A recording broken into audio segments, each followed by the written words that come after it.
we're back. I've got my box set up and we're almost getting to the end of this whole process. Basically, now what I have to do is mix up another batch of silicone, pour it in, let it set, and we'll be able to separate the two pieces and finally have our finished mold. So I'm going to do the same process I did before. I have my bucket here, and I'm basically going to use the same amount I did before also. I'm going to fill it up to 32 with part A, and then up to 64 with part B. Now this is still pretty mixed up from earlier, but I'm still going to give it another good mix, just to make sure. So I'm going to go through, especially along the bottom there. You want to make sure you get all that good stuff up off the bottom of this.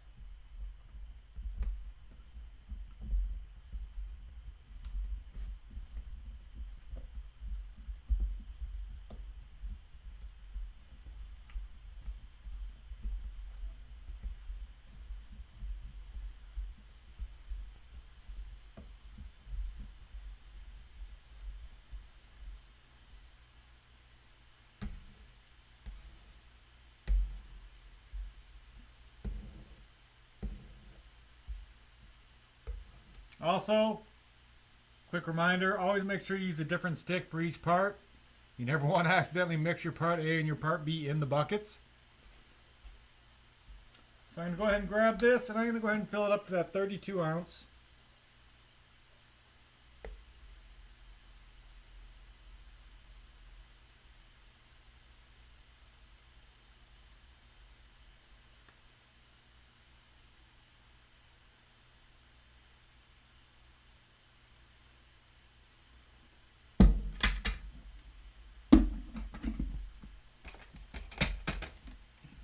And I'm going to do the exact same thing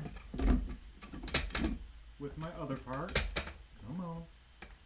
You can do it. There we go.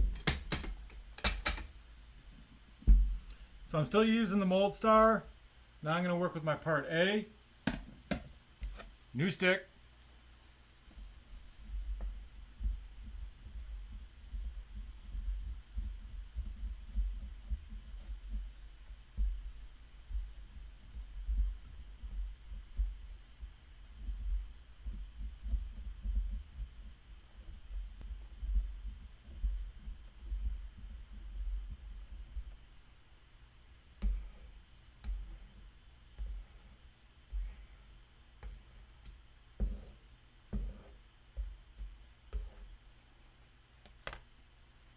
And then go ahead and fill it up to my 64.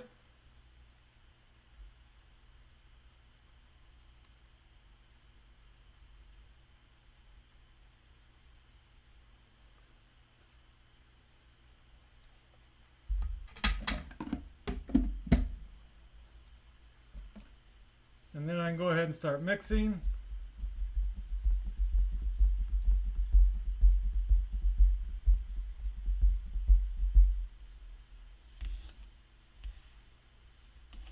And again, with this much, I may cheat a little bit and go and grab my drill.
And my battery just died.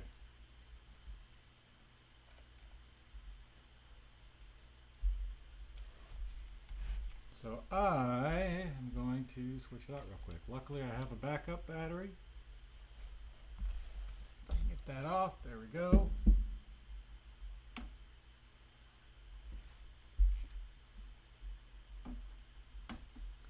on. You can do it. Stay.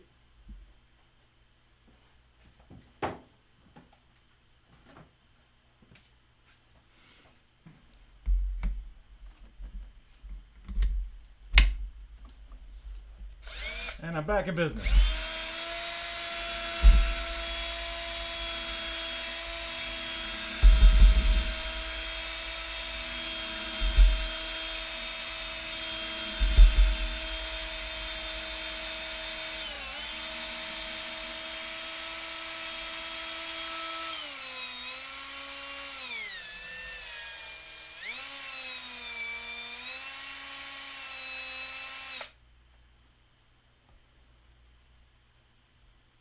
I'm going to scrape off some of this. I want to use all the silicone I can.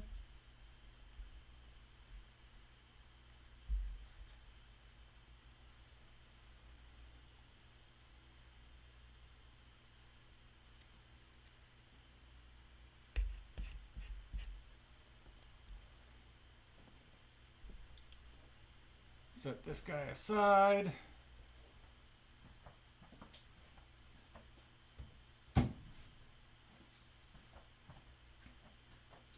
And I'm still gonna, like last time, mix it by hand a little bit more.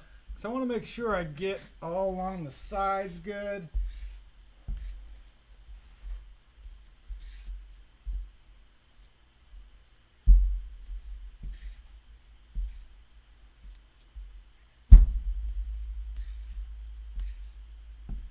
Along the bottom good. Make sure it's green all the way through. See, there's no white streaks.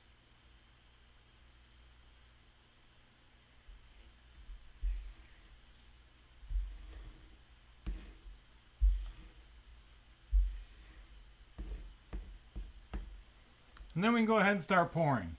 Now we're going to pour it just like we did last time. We're going to start at one of the lower areas, let it fill by itself, and do that nice, tall. See where I can pour so you can see me here. That nice, tall, thin stream.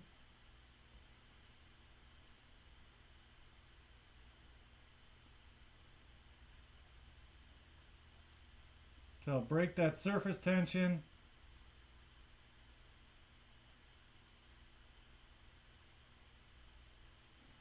Again, it's nice that this has a 50-minute pot life. That gives you plenty of time. You don't have to rush.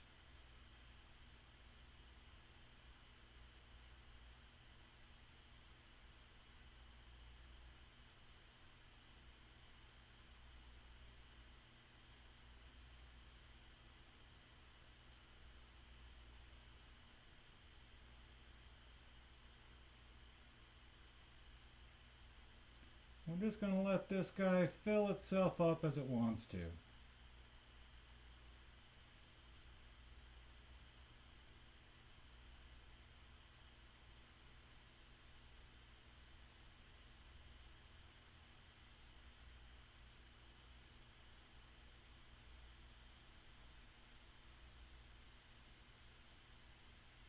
Oops, getting a little fast there. And you see how by letting it do this, it's filling itself in as it goes. This is really going to help to avoid any air bubbles.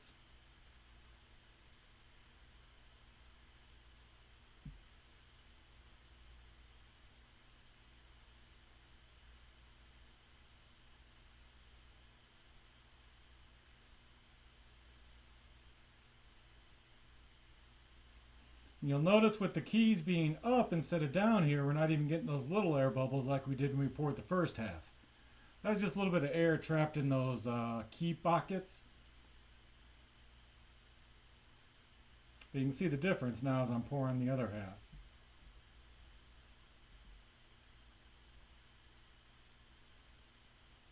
Remember, the one thing when you're doing this is patience is a virtue.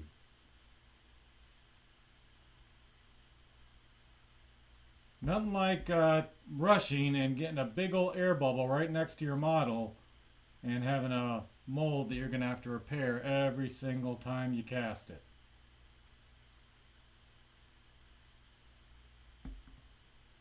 You see how it's just filling itself in.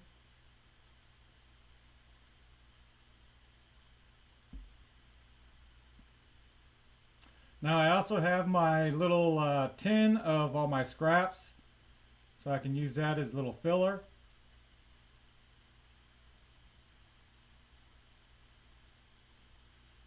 I'm also keeping an eye along the bottom edge, just making sure there's no leaks coming out anywhere. I do have some clay next to me in case I need to clay up a leak.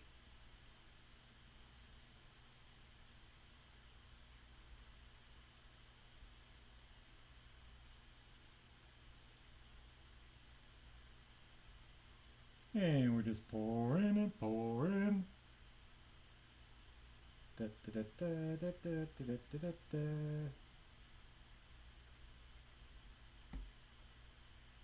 You actually see how along the edges where it's going over the model, it's making a nice even pass. And again, that's going to help from creating any air bubbles next to it.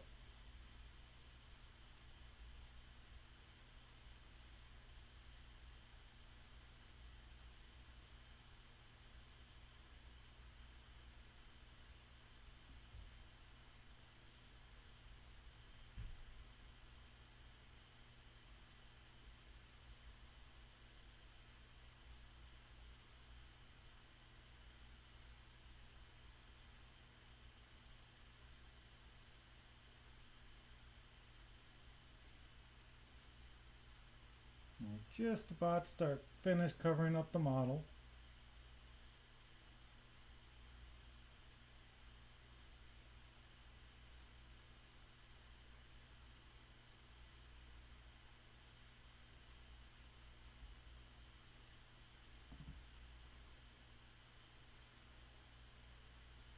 Just checking all my seams, whoopsie, making sure there's no leaks along the bottom of the mold box.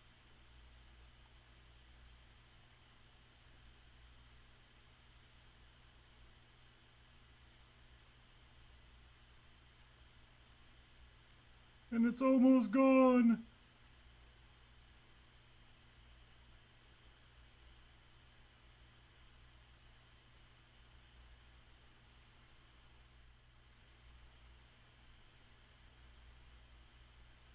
And we have achieved full coverage. Yay!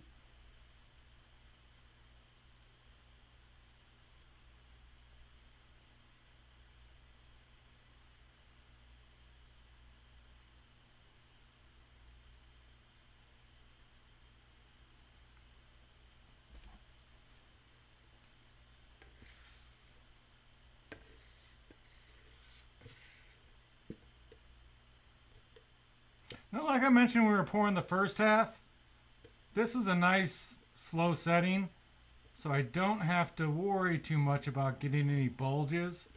But I have used faster kicking silicone. And you would want to be careful about making a little pile to give you an uneven surface. And let's grab some of my scraps.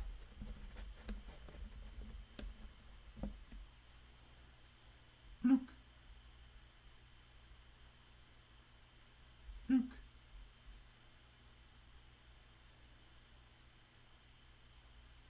Blook.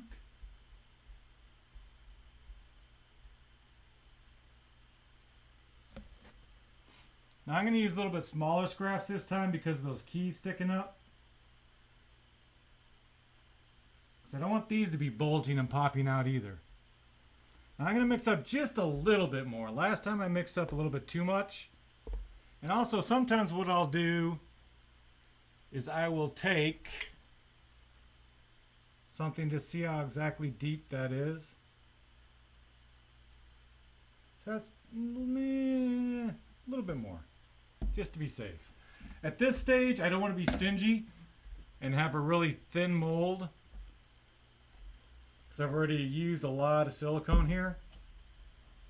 And just a little bit more is not going to break the bank. But I'm not going to do the full 12 like I did last time. I'm only going to do about 8. So I'm just going to pour a little bit in here.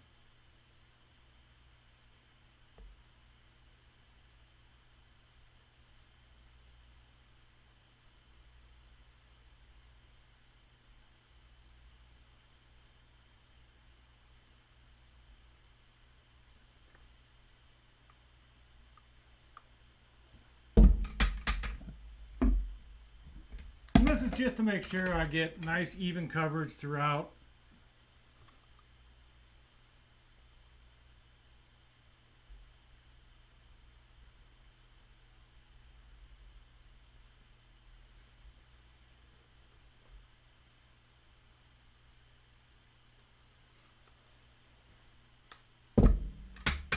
I tend to make my molds a little bit thicker when I know I'm going to be making a lot of them.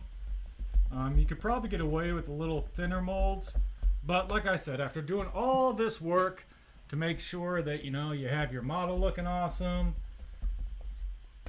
that you have your molds all done well, your mold boxes set up, a little bit of extra silicone to me is just kind of a little safety net. I'd rather mix up this extra 8 ounces of each than have a mold that comes apart after not as many casts as I want.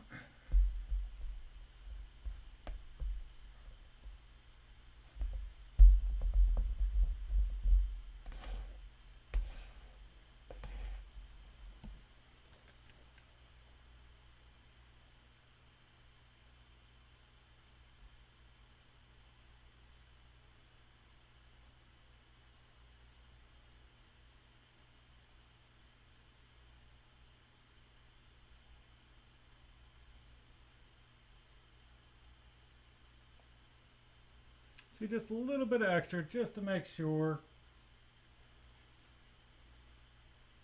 Got a nice solid mold that I know is going to last me.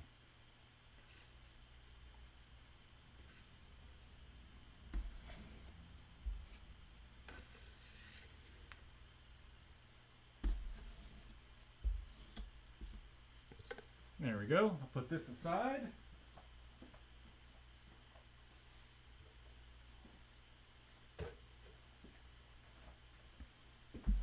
And then I'm just going to go around and check, make sure I don't have any leaks. Which I am looking good. See, duct tape is your friend.